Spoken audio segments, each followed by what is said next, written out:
HOA patrol trespassed on my ranch at night. Grandpa's shotgun taught them a lesson. Have you ever felt the ground beneath your feet? The land you've poured your heart into, violated by someone who thinks they own it more than you do?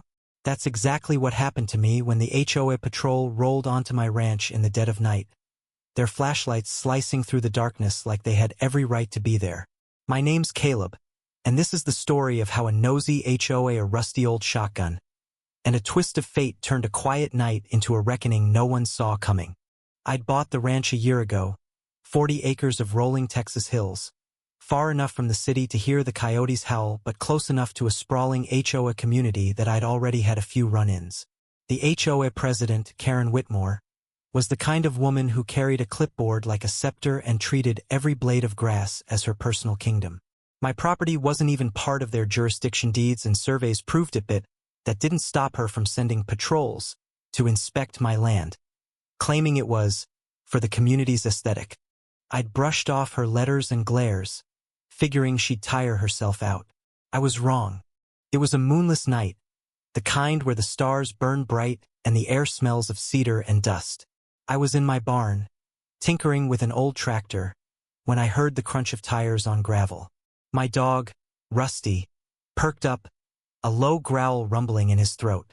I stepped outside, squinting into the dark, and saw two figures creeping along my fence line, their flashlights bobbing like fireflies. Then I heard her voice, Karen's, sharp and commanding, barking orders at some poor lackey. Check the posts. They're not regulation height. Regulation height? On my land? My blood boiled. I grabbed Grandpa's old 12-gauge from the barn wall, a relic from his days as a rancher who didn't take kindly to trespassers. It wasn't loaded. I am not reckless, but it had a presence, a weight that said, "Don't test me." I marched toward the intruders, Rusty at my heels, his hackles raised. "Hey!" I shouted, my voice cutting through the night. "This is private property. Get the hell off my land." Karen spun around, her flashlight blinding me for a second. "Mr. Dawson," she sneered, stepping forward like she owned the place. "Your fence is a violation, and we're documenting it. The HOA has standards, even for outliers like you." Her companion, a nervous guy in a polo shirt, fumbled with a camera, looking like he'd rather be anywhere else. I tightened my grip on the shotgun, holding it low but visible. "You're trespassing, Karen. I've got deeds that say this land's mine, not yours. You've got 10 seconds to leave, or we're gonna have a problem."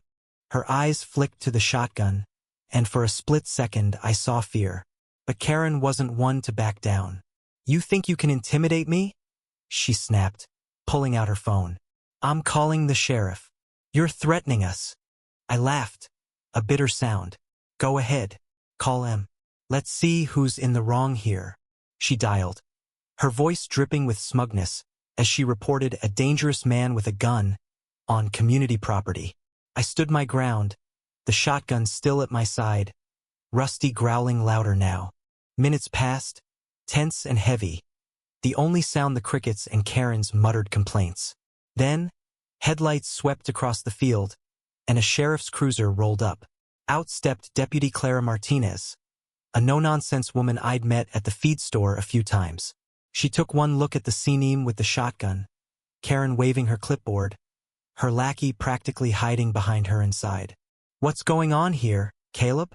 Before I could answer, Karen launched into a tirade, pointing at my fence, my barn, even my dog, claiming I was a menace to the community. I let her ramble, then calmly explained, "Clara, these two are on my property, uninvited at 11 p.m. I've got the deeds to prove this land's mine, not the HOA's. They're trespassing." Karen scoffed, but Clara held up a hand. "Let's see those deeds, Caleb." I jogged to the house, grabbed the paperwork and handed it over. Clara scanned it under her flashlight, her expression unreadable. Then came the twist I didn't see coming. The nervous guy, who'd been silent this whole time, cleared his throat. Karen, you told me this was HOA land. I didn't sign up for trespassing." Karen's face turned beet red. "Quiet, Tom," she hissed, but the damage was done. Tom, it turned out, was a new HOA board member, dragged along on Karen's nightly crusade. He wasn't just nervous, was a whistleblower. Clara turned to Karen, her voice cold. "Ma'am, these deeds are clear. This is Mr. Dawson's property and you're here without permission. That's trespassing." Karen sputtered, clutching her clipboard like a lifeline. "But the community standards, the property values." Clara cut her off. "You don't get to enforce rules on land you don't own. You're lucky Caleb didn't press charges yet." She glanced at me and I nodded, letting her know I wasn't looking to escalate yet. Karen's bravado crumbled. She tried to argue, but Tom was already backing toward their car, muttering apologies. Clara escorted them off my property, warning Karen that any further patrols would land her in cuffs. As their taillights disappeared, Clara turned to me.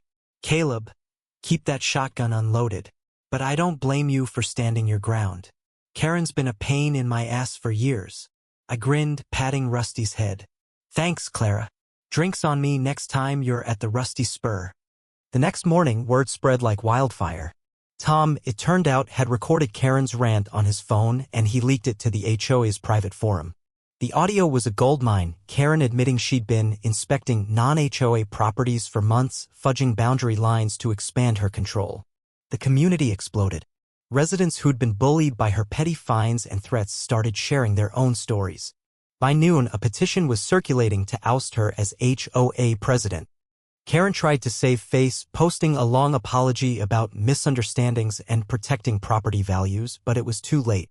At the next HOA meeting, Tom presented the recording, along with emails showing Karen had been misrepresenting property lines to strong-arm neighbors. The board voted her out unanimously, and a lawyer was brought in to review her actions for potential legal violations. Rumor has it she's selling her house to avoid the fallout. As for me, I got a new gate for my ranch.